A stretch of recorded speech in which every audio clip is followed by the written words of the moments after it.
ॐ शुक्लाम्बरधरं विष्णुं शशिवर्णं चतुर्भुजं प्रसन्नवदनं ध्यायेत् सर्वविघ्नोपशान्तये. ॐ. Good morning, friends. Welcome to the third session on understanding Hinduism. Some of you who might have seen the first two episodes, you might have noticed that Hinduism talks at different levels. That is, our texts, our Hinduism is our texts, our basic texts like Vedas, Upanishads, etc. They talk at two levels. What are they? They talk at the level of the common man. They accept what all the common man says. Suppose the common man says, "Oh, I want to worship this tree. I want to worship this hill. I want to worship this something else. I want to worship God in a particular way." So the common man's view also, okay, you do that, you keep doing it. It doesn't say, no, no, no, what you are doing is foolish, etc. So it says, okay, you keep doing it. By that, you will attain some purity of mind. And from that, you again rise to the next level. So it catches, or rather it takes into account people of all levels in the society. And at another higher level, it also talks to a thinker, a philosopher, a person who rationally inquires into the nature of things. So that is what we have seen. And that is the reason why Hinduism is rather difficult to comprehend. When you read some Purana or something like that, then you see, okay, God doing so many miracles and like that. And when you come to Upanishads, it will say that God is not a person. God, the normal idea of religion, normal idea of God in religion is that God is somebody who is sitting somewhere on some golden throne in heaven. So something like that, and he has got some huge, say, retinue, and then he has got lot many associates, etc., etc. So that is how we imagine. We are told in religion, whereas in Vedanta, that is the higher level in Hinduism, it is told that what you call God, or rather what you worship as God, say in some form or name or something like that, that is not the ultimate reality. That is something, okay, we are accepting it as a sort of tentative reality, but that is not the ultimate reality. The ultimate reality is that what we call Brahman. We have to use some name for that, isn't it? So we have to use some name to refer to that supreme reality. That thing is something which is of the nature of pure consciousness, which is infinitely existing consciousness. So that is what it says. So I'll just we'll just to recapitulate religion and what is the difference between religion and what is the difference between about Hindus, we all know. Cultural unity, I told. This is an important point, that is religion versus philosophy. Our Hinduism, Hindu texts, they talk at both levels. So religion is basically a belief system, whereas philosophy is a rational inquiry into the nature of reality, creation, human nature, etc. So religion says, I am telling you who the God is. Yeah, this is what is God. This is the real God. This is the only God. And no question is allowed. If there is any question, it is called blasphemy. But here in philosophy, there is no blasphemy. Philosophy grows on the plank of discussion.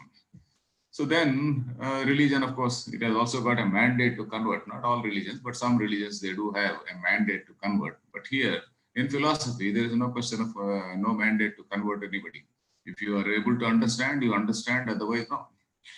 Then religion and philosophy, okay, I pointed out how the Indian religions, they are deeply influenced by philosophy. That is the reason why we accept so many traditions, because the ultimate reality is something different. The ultimate reality is of the nature of consciousness. When that is so, then it doesn't matter whether you are worshipping that supreme reality in the form of Ganesha, in the form of Vishnu, in the form of Shiva, or in the form of Shakti, or in any other form. So that is how we do accept various traditions which are already existing in the society. Then, yeah, this is what I told, combines philosophy. I'll share it a bigger screen. What distinguishes the Vedanta philosophy is that it is at the same time a religion and a philosophy. Then again, just to give an example of how this thinking of the Upanishads is scientific, because Upanishads, they are purely a scientific inquiry into the nature of reality.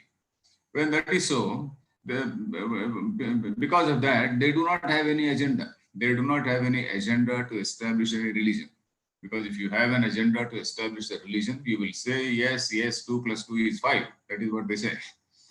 But when to say 2 plus 2 is 4, there is no agenda. If 2 plus 2 is 4, you are just telling the truth. So I just gave some examples about how our Vedanta texts talk about the universe, how this evolution of the universe. So this time scales, I also refer to the time scales, how these time scales go to billions and billions of years. Whereas normally particularly in Western religion, the time scale is only about 6000 BC. In 6000 BC, sometime around that, the God seems to have come and then he seems to have created the whole universe. So, but then our time cycles are totally different. Then I was also giving the example of a potter and clay. If you want to make something, you need some material. That material is the material cause, and you are the maker, and you are the instrumental cause, or rather the intelligent cause. So, in the case of universe, what is it? Is God separately sitting somewhere, and then is there some material for God? So, Vedanta or Upanishads, they go into all these things. They go into all these things and then say that what we call God is that pure consciousness which is manifesting as matter. And I was telling you how in the modern physics also, modern physics tells the same in a slightly different way. It says that consciousness, which is appearing as matter, that is what Upanishads say. The modern physics also is grappling with the question whether matter is primary or intelligence is primary. So how the universe which we are seeing, is it real or it is just a phenomenon? You might have heard about what is called phenomenology. I am not a student of physics, but those who are students of physics, they can understand Vedanta in a much better way. In fact, there are people who talk about this quantum physics and things like that. I am not a student of science, so some of you who are students of science, you may understand Vedanta in a much better way. At least you will be able to relate. Then, yeah, I also said God, if God created at a point of time, then the question arises as to what he was doing prior to that. Then, yeah, how did universe come about? I was referring to this Taittiriya Upanishad, what it says, that initially that that whole space came into existence. In that space, some airs, and then that airs, they came together, and then it became a fluid, that became fire, and that became fluid, and that fluid became solid. So that is what we call earth. And then from that, there is something, all this plant kingdom came first, and then from that plant kingdom, which became the food, that says, that mantra says, what is this? Oshadhi bhyo annam annat purushaha. It says Oshadhi means that all the plant kingdom. Oshadhi bhyo annam annat purushaha. It says Purusha, not a human being alone, but all the beings, all the living beings, starting from a mosquito to an elephant or a dinosaur. So that is how all the living beings emerged. So this is what we see in the Upanishads. And this is something which is a scientific way of thinking. And the idea of God in religion, it is a sort of cosmic supercop, whereas the idea of God in Upanishads is totally different. That is, Upanishads are, I also told you, Upanishads are the end portions of the Vedas. The end portions of the Vedas. It is also called Vedanta, Veda plus Anta, Vedanta. So then the word supreme reality is used, and that is referred to in the neuter gender. It is called it. We don't say Brahman, he. We don't say, when we use the pronoun, we don't use the pronoun he to refer to Brahman. We say it. Then it's not confined to a place named heaven. It is something which is infinite in nature, and from in that infinity, there is some sort of manifestation. There is a manifesting power in that consciousness, and that manifesting power initially emerges as the cosmic ego, and that cosmic ego is responsible for all the subsequent appearances or subsequent manifestations. So on this, I am just giving in small nutshell, but then on this there is elaborate discussion on how from that consciousness, how this whole thing can manifest. There is a lot of discussion, debate, and whatnot. And what we call this Brahman, that is the basis for visualizing all the God forms. In that thing only we visualize all the God forms like Brahma. I also told the difference between Brahma and Brahma. Brahma or supreme reality is that supreme reality which is consciousness. Brahma is that creator, Brahma, who is the husband of Saraswati. So Brahma, Shiva, Vishnu, etc., or rather Indra, Varuna, all these god forms, they are just visualizations of various cosmic functions. For various cosmic functions, the Vedas give various names.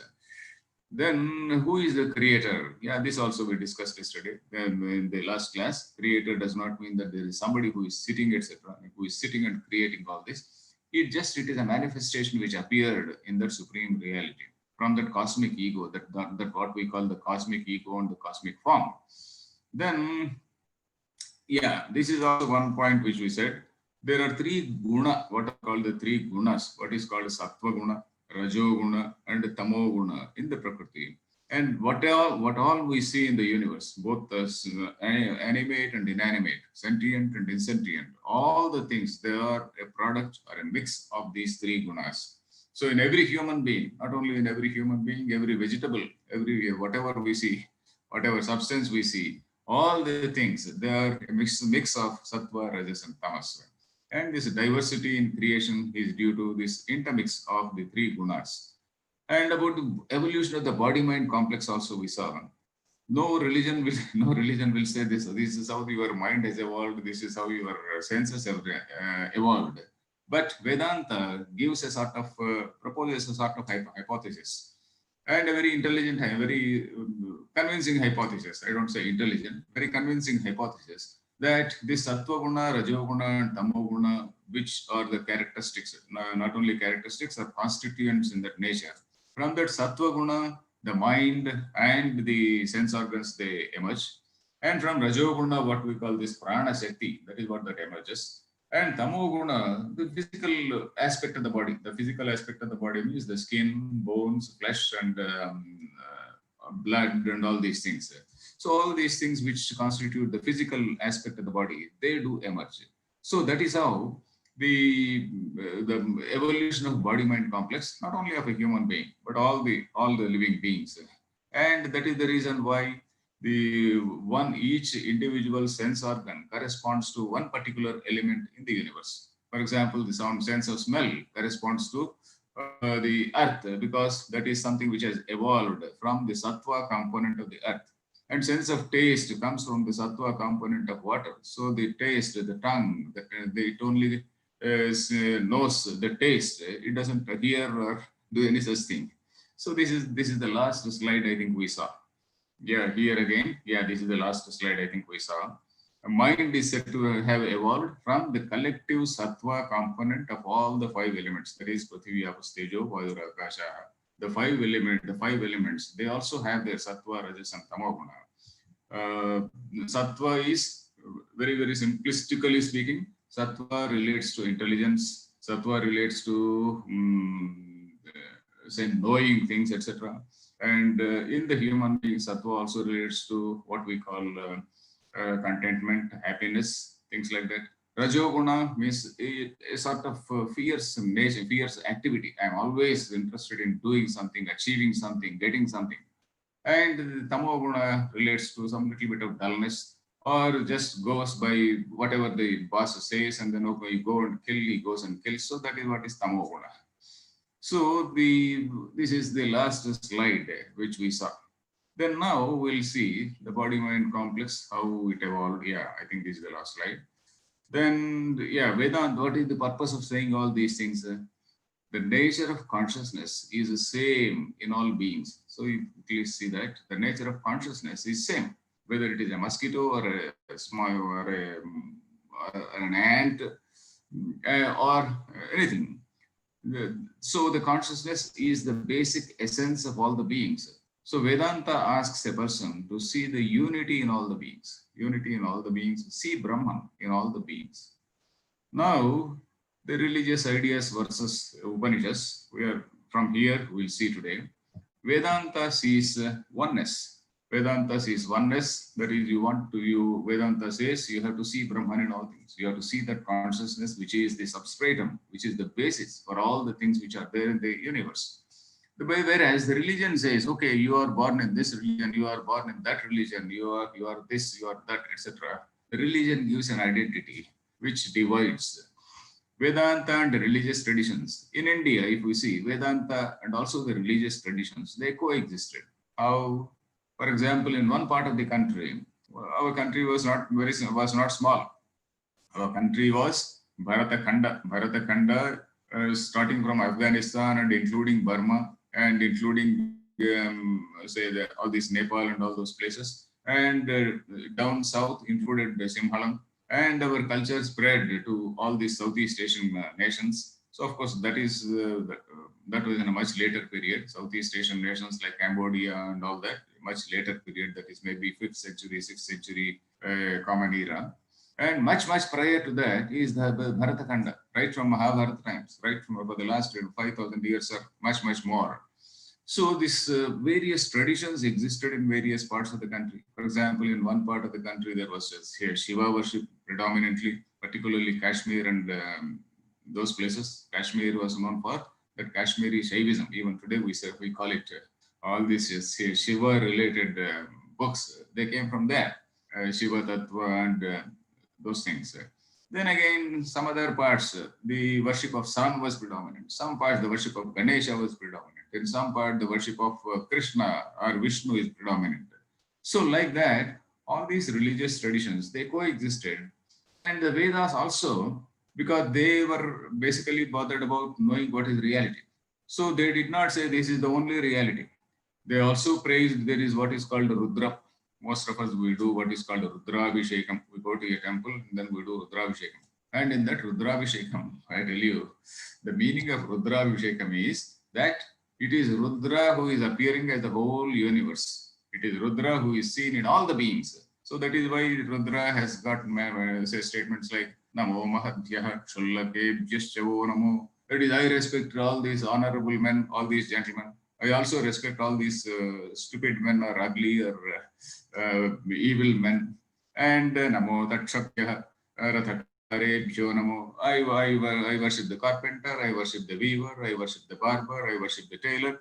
All the professions which were there in that time, all the Ishukarebhya, the people who made arrows, the people who made bows, the people who were tending horses, all mentions all the names, and then it says, yes, all these are appearances in that Rudra only. So it is an exercise in seeing one reality in the entire universe. So similarly, Vishnu also, if you see Narayana, Uttaranarayanam also says Vishnu, Narayana, that Narayana who is the present Tattvam Narayana Paraha, Narayana Paravadhyata, something like that, Tattvam Narayana Paraha. So like that, it says, okay, Narayana is the thing which is present everywhere. And it finally says it is something, that is what is there in you also, in your, that your inner being is that, Sa Brahma, Sa Shivaha, Sa Harihi, Sa Indra, Sotshara Paramaswarat. So that is what you call Brahma, that is what is Indra, that is that Akshara, Purusha, what we say. And similarly in that Purusha Sukta, there is an impersonal thing called Purusha Sukta. In that Purusha Sukta, it doesn't say about Rudra, it doesn't say about Vishnu, it's just an impersonal thing called the cosmic intelligence and also the cosmic body, as we say. The whole universe is visualized in the form of, in a sort of, if you just visualize in a sort of anthropomorphic form, it says, okay, yes, the whole universe is like all the heads of all the beings, Sahasra, Shirusha, Purusha, it says. That means the whole, all the heads, that is all the Antahkarana. Antahkarana means the minds of all the living beings, and all the sense organs of all the beings, they are nothing but, they belong to that cosmic intelligence only. They are part of that cosmic intelligence only. So that means an ant is as much a part of that cosmic being as we are. So that is how we are asked to accept all the beings as that Supreme Brahman. So we are accepting or harmonizing different traditions. So they are all accepted as at a practical degree of reality. Because suppose somebody is worshipping Vishnu, we don't go and say, no, that is not the ultimate reality. We don't go and say. So the examples of the ideas of heaven, hell, etc., they are also accepted. Why? Though they are not absolute reality, they are also accepted. Because if you ask a Vedanti, where is hell? Vedanti will say hell is a life, a particular life. In fact, Shankaracharya says, Lokaha, Lokyate iti Lokaha, he says in Ishavasya Upanishad, there is one Upanishad called Ishavasya. In the commentary, he says, Lokyate anubhuyate iti lokaha. He says, Lokyante anubhuyante iti lokaha. That is, those which are experienced. Janmani, he writes, Janma. For example, you are born in a good family, you are having a nice life, and then you are having all decent things. That is what is a good karma. Because of that good karma, it is a sort of heaven. And suppose in the same house you are having every day some quarrel and then some sort of nuisance every day. That is something which is a hell. So there is no such thing as hell somewhere else. It is only here only. Our own experience. The mind is its own heaven and its own hell. So like that. So the ideas heaven, hell, etc., transmigration, rebirth. Rebirth is something which is accepted. Rebirth is something which is accepted because we see so much of evidence. We see so much of so many things which are connected with this rebirth. And all these ideas, they are also very much useful for the ethical conduct of human being in the society. Otherwise, if these ideas were not to be there, people's behavior will not be very orderly. They would not bother to stick to any ethical code. Then now we come to the most a very important question called, why do we have several gods? So it appears as though we are worshipping several gods, we are idolaters. That idolater also will come later. Say that we are polytheists and we worship so many gods, etc.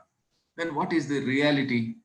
Highest reality at the highest topmost level for the college student or for the senior student? What do our books say? To a senior students, our books say, yes, God, that what is that supreme reality is that pure consciousness, which we call Brahman. This is for a senior student. But then the common man cannot accept it.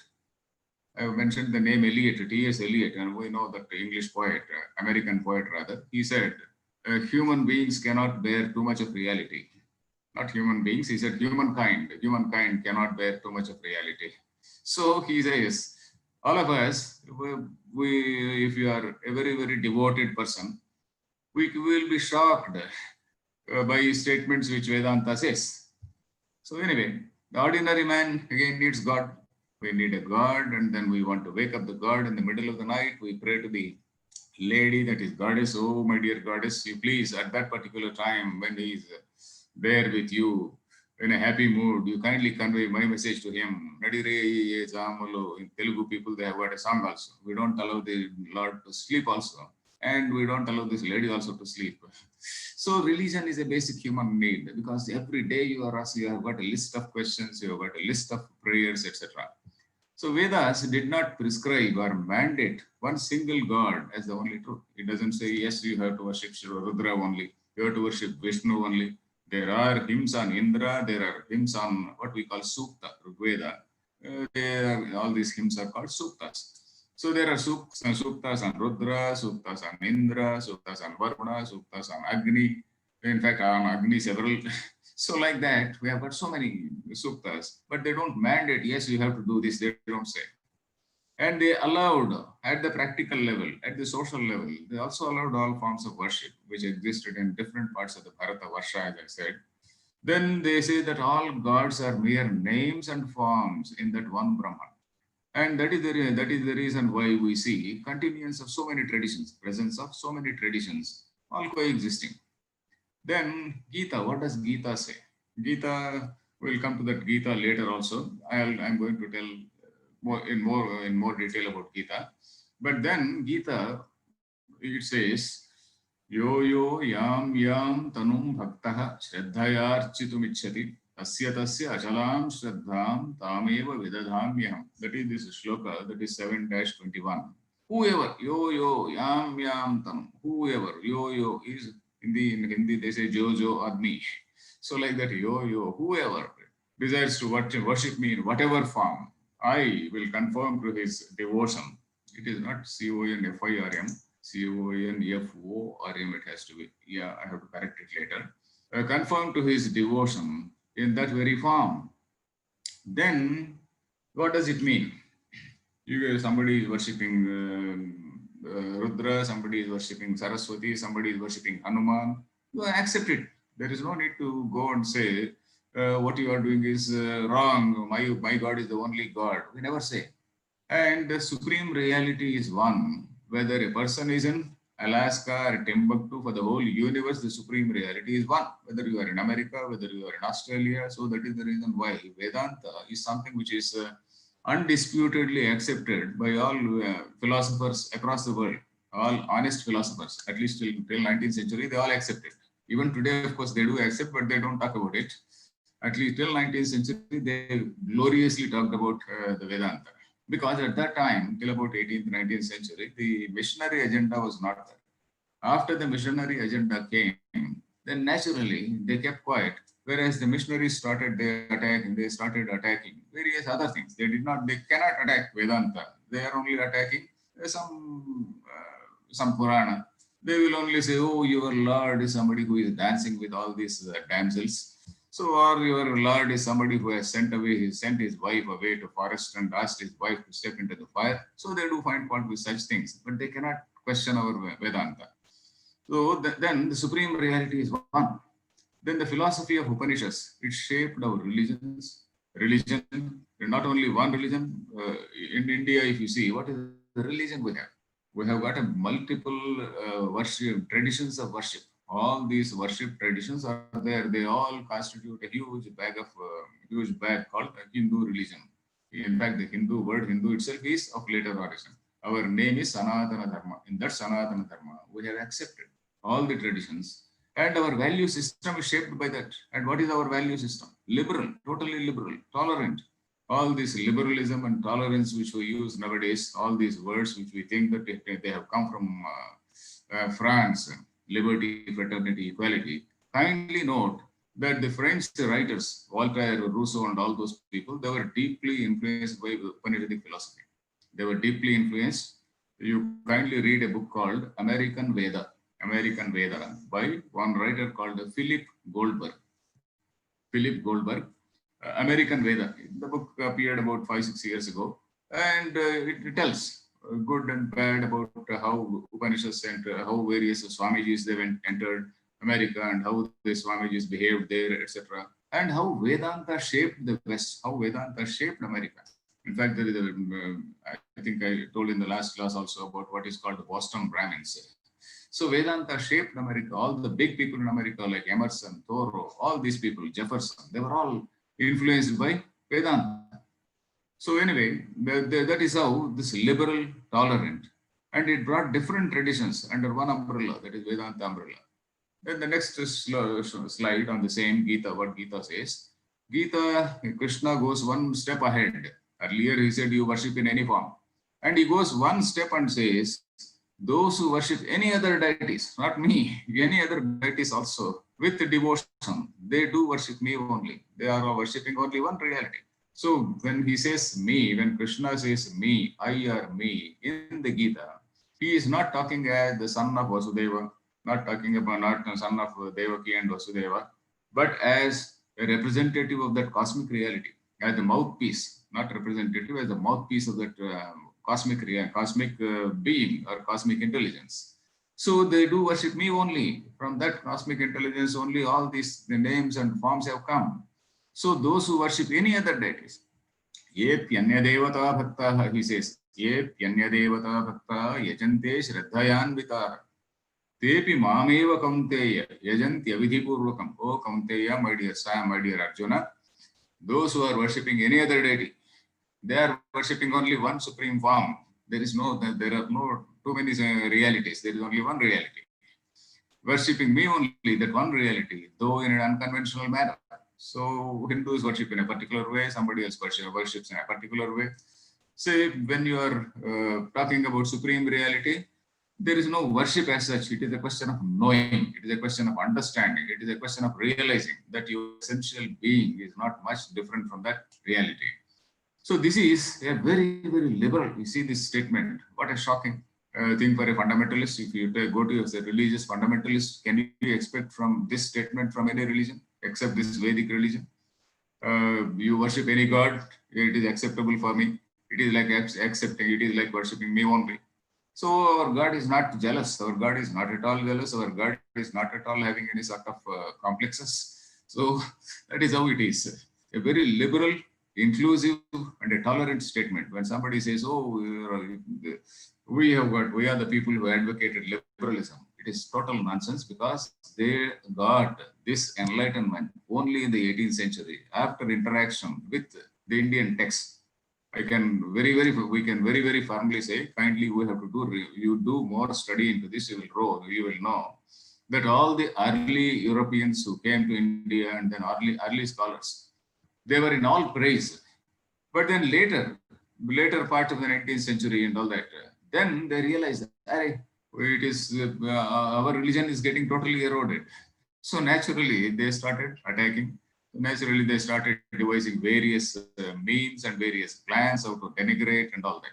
So that is not our question now. So now, the worship of different types of gods is not condemned, and this is all at the level of religion. This is at the level of religion, and hence man-made. You see, God is man-made. Can you see this statement anywhere? This is by Shankaracharya. Brahmaiva hamidam jagatcha sakalam Manisha Panchakam. If you have heard about a text called Manisha Panchakam, there is one shloka there. Brahmaiva hamidam jagatcha sakalam chinmatra vistaritam sarvam chaitadavidyaya trigunaya sesham maya kalpitam. Sesham, Sa plus Isha. Sesham, including God, Sa Isha. Including God is something which is my visualization. But everything is just Brahman. Oh, what we call God is my visualization. Can you find this statement anywhere? Just cannot find. So some people, of course, in some versions, this is Sesham, they've changed, but the actual sloka is that Sesham. All the original texts, they show only Sesham. Then you see this statement by Shankaracharya in that Manisha Panchakam. Then, now Shankaracharya is again one wonder. So he is called Shanmatasthapakacharya. This is a Shanmatasthapakacharya in this what we call what is this? Not diacritical. Yeah, that name I am forgetting. Anyway, this is Shanmatasthapakacharya. What does it mean? Shat means 6, Mata religions, Sthapana, establishing, Acharya, a sage or a teacher. A teacher who established the 6 religions. What does it mean? Anybody can say, okay, one man establishing one religion. But how can one man establish 6 religions? And what did this gentleman do? So in Shankaracharya's time, if you read the history, the story of Shankaracharya, not only the story, it's a life history. So of course, some glorification has been done. In fact, there is not one life history of Shankaracharya, there are at least a dozen. And some authentic texts, like for example, by sage Vidyaranya. Vidyaranya himself was one of the later Pitadipatis of Sringeri. So if you read those books, Shankara Vijaya, then you see how in his time there were so many traditions. There were some traditions which were in accordance with the Vedic culture, and they were totally against Vedic culture. That is what was called Vamachara. Vamachara was just sitting on dead bodies, what we call the dead bodies, and then sitting on what is this graveyard, sitting in graveyards in the dead of the night, and sitting on corpses, and maybe taking out their blood and doing all types of worship. This is something which is nowhere mentioned in Vedas, nowhere mentioned in Upanishads. All this is something which is a very perverted form, various perverted forms of worship.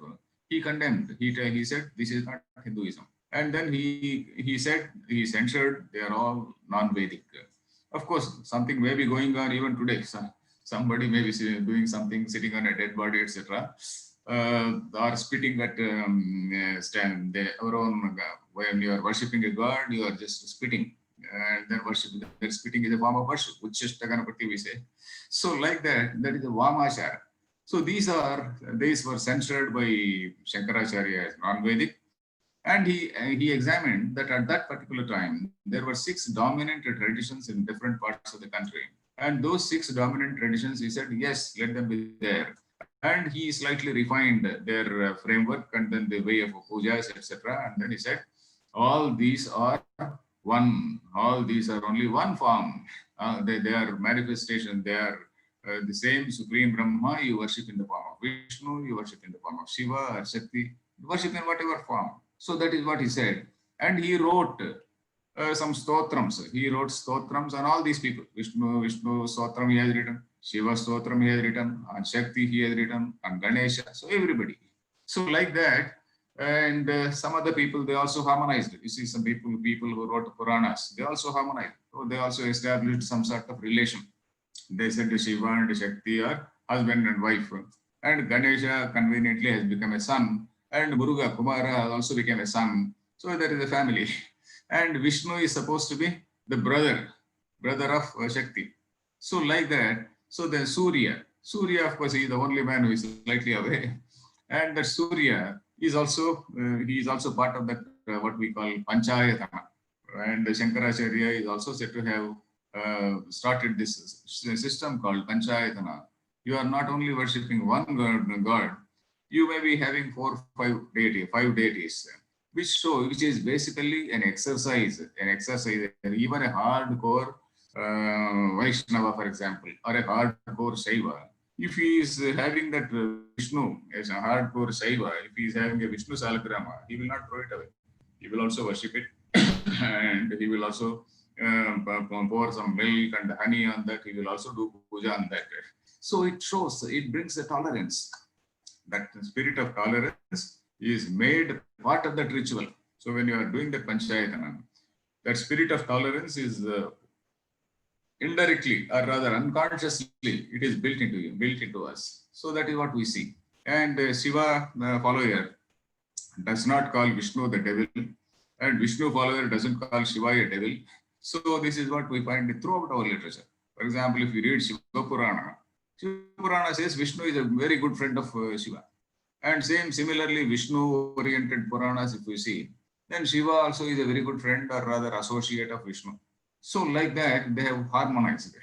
So in fact, the common man is the best harmonizer, because the common man doesn't find much difference. Okay, he goes to some Vishnu temple on Vishnu-related festival, Shiva temple on Shivaratri. So like that, the common man is the most, you can say, highly enlightened person. Then, yeah, this is again a very, very important thing which we have to see. The misnomer called 33 crore gods. I was in fact shocked some time ago when one celebrity Swami, a very celebrity Swami, he was saying, oh, we have got 330 million gods. In a very normal way, in a very jocular, normal way, he was saying. I was wondering, that celebrity god, of course, he has no great knowledge of Sanskrit. But unfortunately, he made that statement. And millions of people, they do listen to him. So in fact, most of us, we do think that we have got 33 crore gods. And unfortunately, we also think that all those things are there in the body of a cow. Of course, I will not go into that debated question. Only about 33 crore gods I will speak. So this is due to a misunderstanding of one particular Upanishad, the one particular chapter in that Upanishad called Brihadaranyaka Upanishad. There is a chapter called Shakalya Brahmana. Kindly note it and then go and listen to any Swamiji. Don't read it for yourself, we may not understand. You listen to some Swamiji, many Swamijis might have spoken on that, Shakalya Brahmana, maybe some Swamiji like Swami Krishnananda, or if you want to listen in Telugu, our Swamiji Tattvavidananda, you just listen to them. So they will give an understanding about what is the meaning of the Shakalya Brahmana. So there is a debate in King Janaka's court, that Shakalya Brahmana. The scene is Janaka's court. We know King Janaka. King Janaka was supposed to be a very, very wise man, very wise ruler. He was a Rajarshi, and he was a very wise ruler. And in his court, all these rishis like Yajnavalkya and several others were there. And at that time, many people, many female scholars were also there, and who were debating actually with Yajnavalkya. So like that, the question was, how many gods are there? One person called Shakalya poses this question. Oh, Yajnavalkya, how many gods are there? And Yajnavalkya starts in a mischievous way. In a mischievous way, he says 3,306. So how do you get this particular number? So then he says, no, there are only 33 varieties, 33 koti, 33 types. 33 types or categories. In Sanskrit, the word is koti. Like we say, Jantu koti, Prani koti, Jiva koti, we say. Koti means a category. So these 3,306 They are manifestations of 33 types, 33 koti. So koti, unfortunately, it also has got the meaning 10 million. 10 million is we are 100 lakhs. That lakh is one word, lakh and crore. They are not there in American English or British English. They say 100,000 for 1 lakh. And for 1 crore, they have to say, we have to say 10 million. So 33 crore means 330 million. So koti means a category. The real one way, the meaning here is that is category. 33 types of gods, they manifest as 3,306. What are these 33 types of gods? So in that Brahmana, you see they have explained. For example, every Purohit, for example, you go to any temple and if you ask to speak with any Purohit, so he will say Vasu, Rudra, Aditya, three types of deities, three types of people called Vasu, Rudra, Aditya. Vasu, Vasayati. That is, those elements in nature are those things in nature, those divine forces, which go to the making of our body, building up of our body. They are the Vasu, 8 Vasus. Some, you see, in the entire universe, there are so many forces which go to the making of our body, which help in our nourishing our body. And there are some other things which make us rather cry, which make us weep, which make us tense, which make us angry, all these things. Then there are other things which are responsible for a decline of the body. So the body grows, it is there for some time, it is very alert, which is very active, and then it gradually declines. So this Vasu is the earlier portion of life when the body is being built up, all the elements, those divine things which are responsible for building up the body, Vasu, that is Vasu. Vasus, there are 8 Vasus. Those Vasus, there some names are there. Then similarly, Rudra. Rudra is, what is meant by Rudra? Not Lord Shiva. They are not referring to Lord Shiva. Rudra is the 10 organs, sense organs, 5 sense organs and 5 motor organs, and the mind.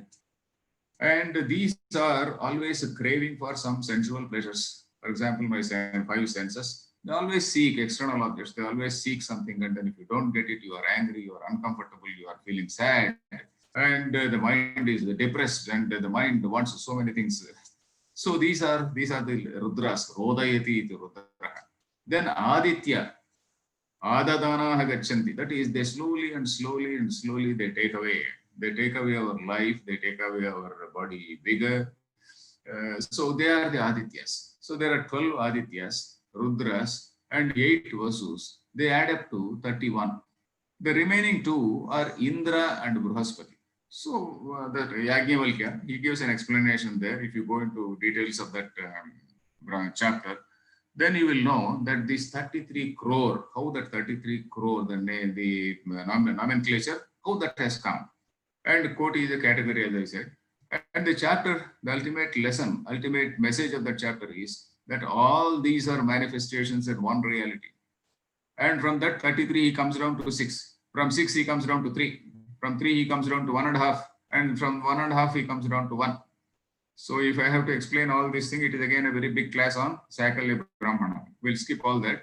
I just wanted to have this one slide only, just to tell you that if somebody says you have got 33,000 gods, 33 crore gods, it is total misunderstanding, total ignorance, basically ignorance, because most of us, we do not know what is Brihadaranyaka Upanishad. And unfortunately, many teachers also, they do not say. So what is relevant for the modern man? What is relevant for the modern student? How a modern man is challenged, we do not know. And there are many scholars, Shastra scholars, who know all the entire Brihadaranyaka, they know by heart. But then they do not know what are the field problems. So they do not know what to tell. That is the problem.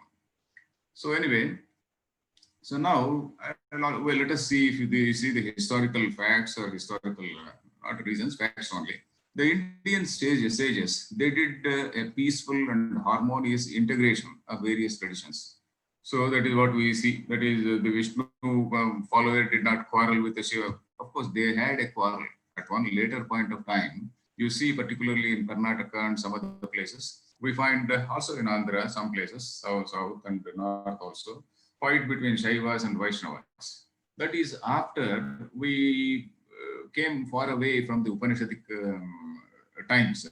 In that Upanishadic times, or even till Shankaracharya and all that, this thing was not there. This sort of fight between Vaishnava and Shaiva was not there. But when we moved away from the Vedic culture, then slowly and slowly we became, oh, I am a worshipper of Shiva, Vishnu. Oh, don't go to a Shiva temple. If you go to a Shiva temple, you will become a beggar.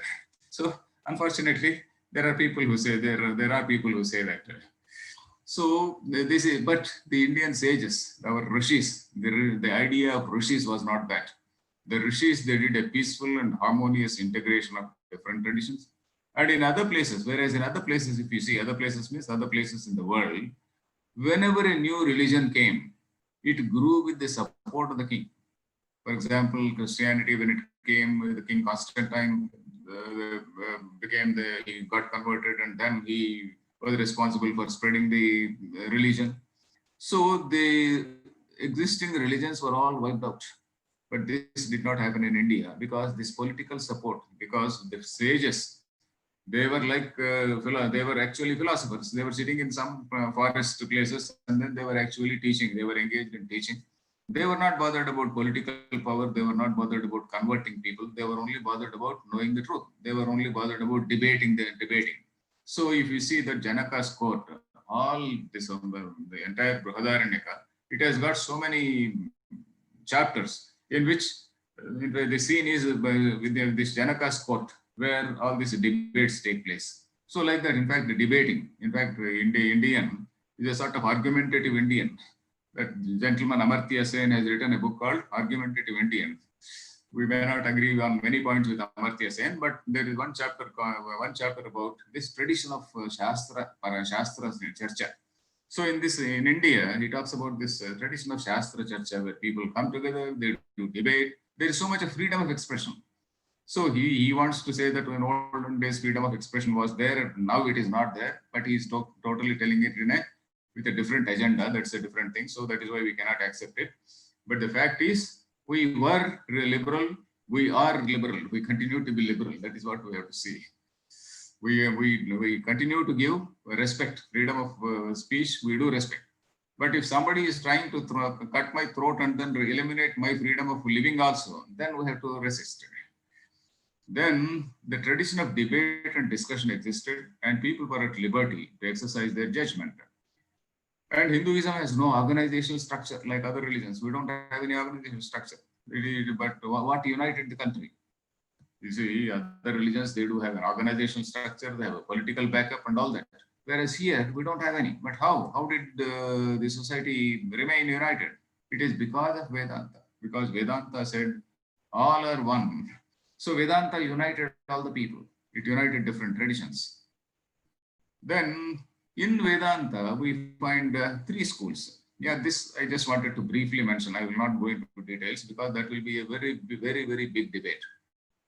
Because we are having some course on Hinduism, we are supposed to know what are the major traditions, even in this Vedanta. We say that Vedanta is nothing but the Upanishads, etc. And even in the interpretation of Upanishads, there are slightly differences. But the original thought, if you see, that is something which is totally non-dual. Non-dual means there is only one.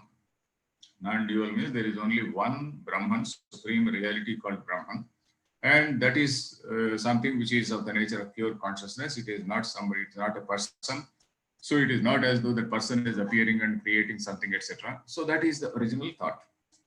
And that is represented by Shankaracharya, all others till now. For example, all our the Peetams like Sringeri, Kanchi, and all these people, they do represent this thought. There is another thought called qualified non-dualism, Visishta Advaita. This one is Advaita, non-dual. This is qualified non-dualism, Visishta Advaita. They partly accept that there is only one reality.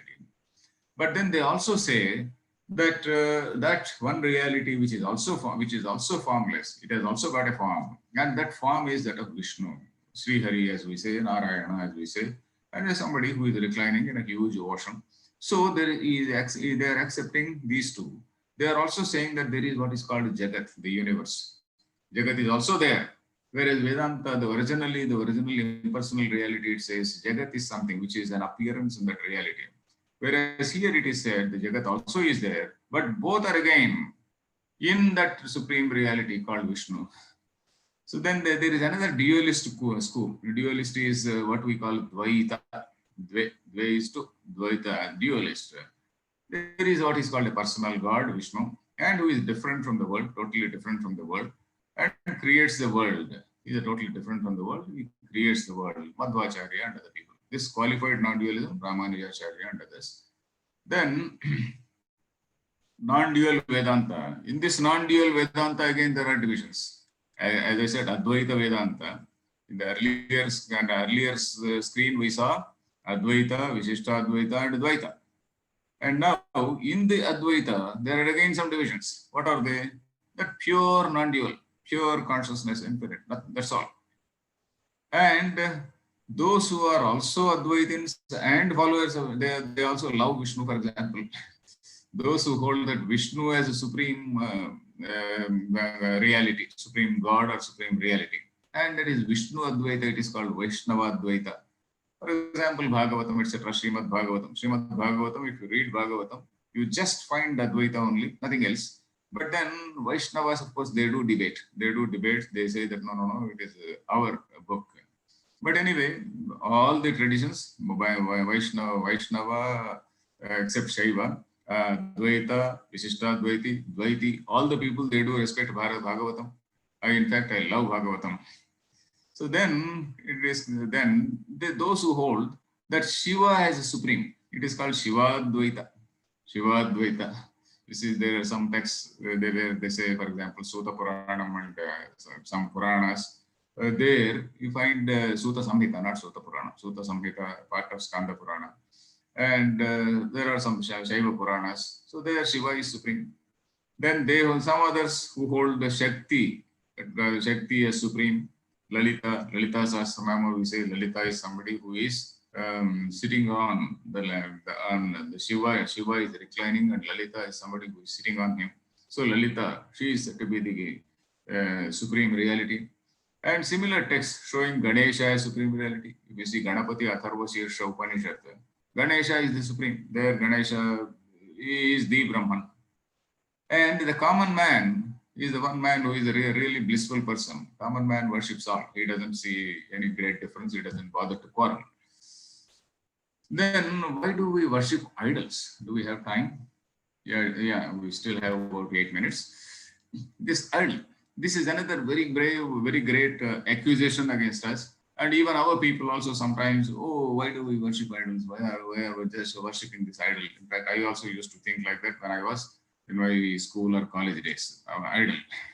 So, but then if you come and see the Vedic religion and the structure of the Vedas, how they have visualized it, how they visualize so liberal in nature, because they have to take into account all the people at all levels in the society. There is a common man who is not, whose intellectual capacity is rather low. There is somebody else who is a more sincere person. There is somebody who is a sharp in mind, who can think.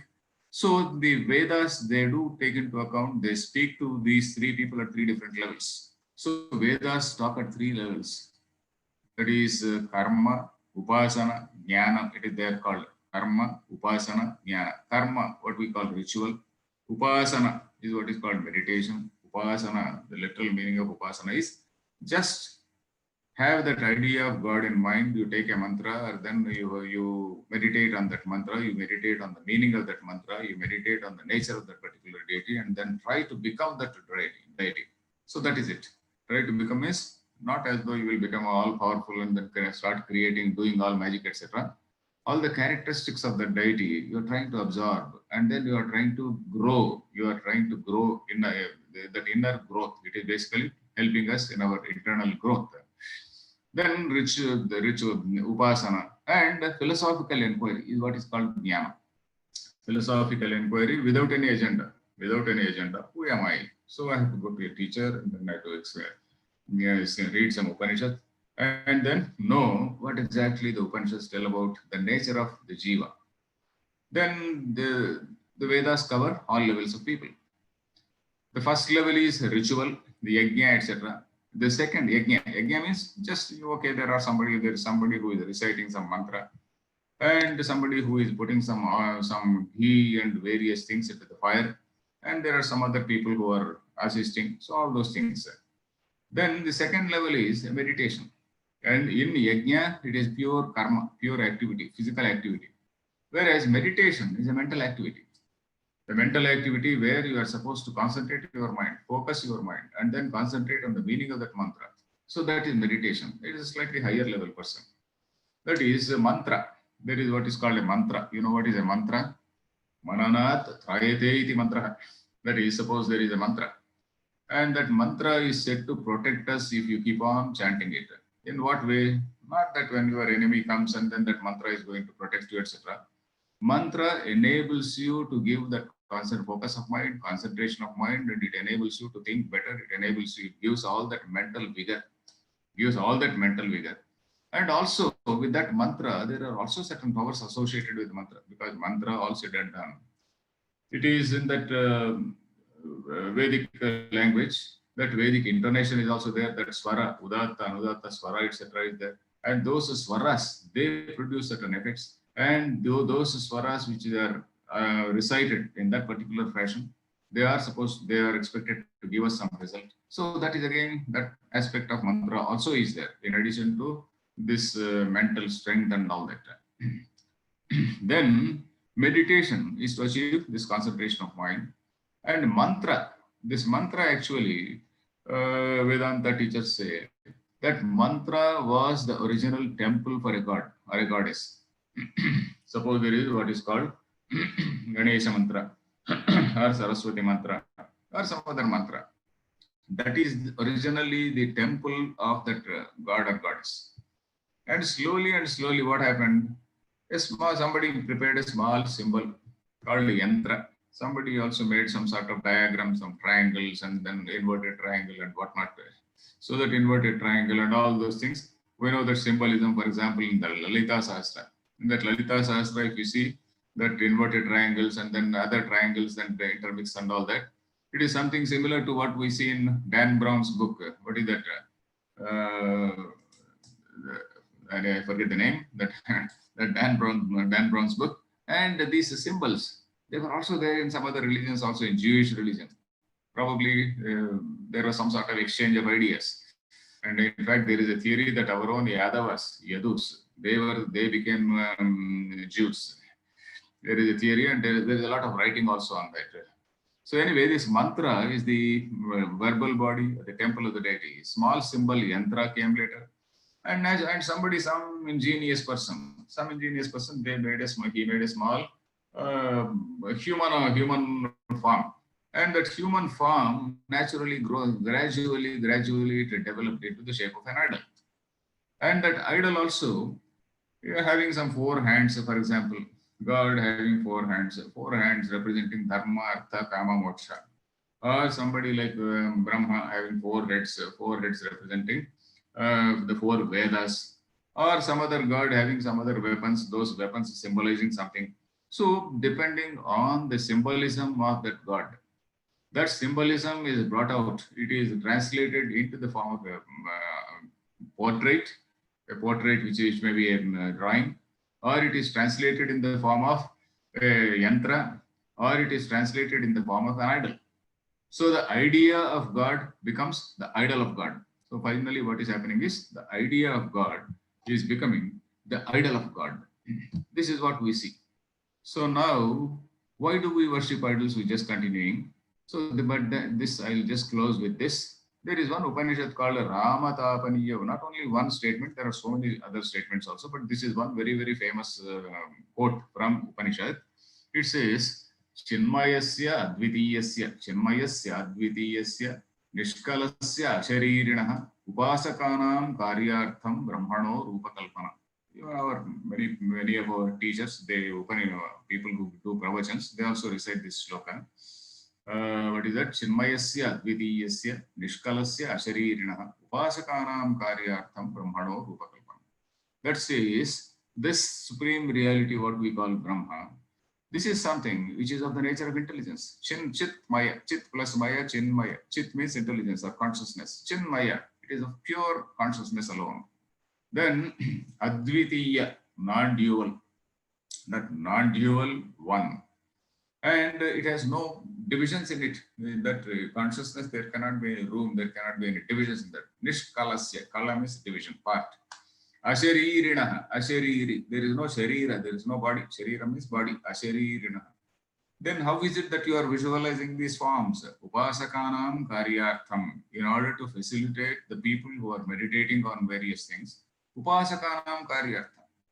So it is not as though we are fools and we are meditating all these idols. It is we are doing this thing with the sanction of philosophy, with a philosophical sanction we are doing, and knowing fully well that this is not the supreme, and knowing that this is only a means, this is a means to reach a higher level. This is a means to reach the higher level. Upasakanam karyartham. Or if I am happy with that God or God form only, it is fine.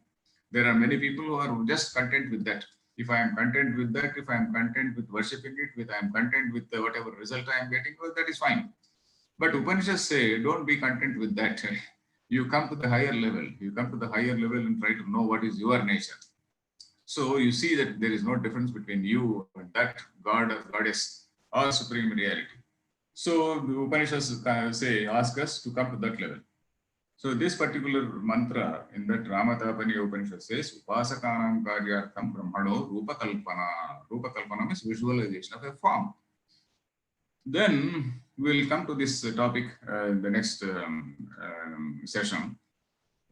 So I think we'll stop here now. Hari Om Tat Sat.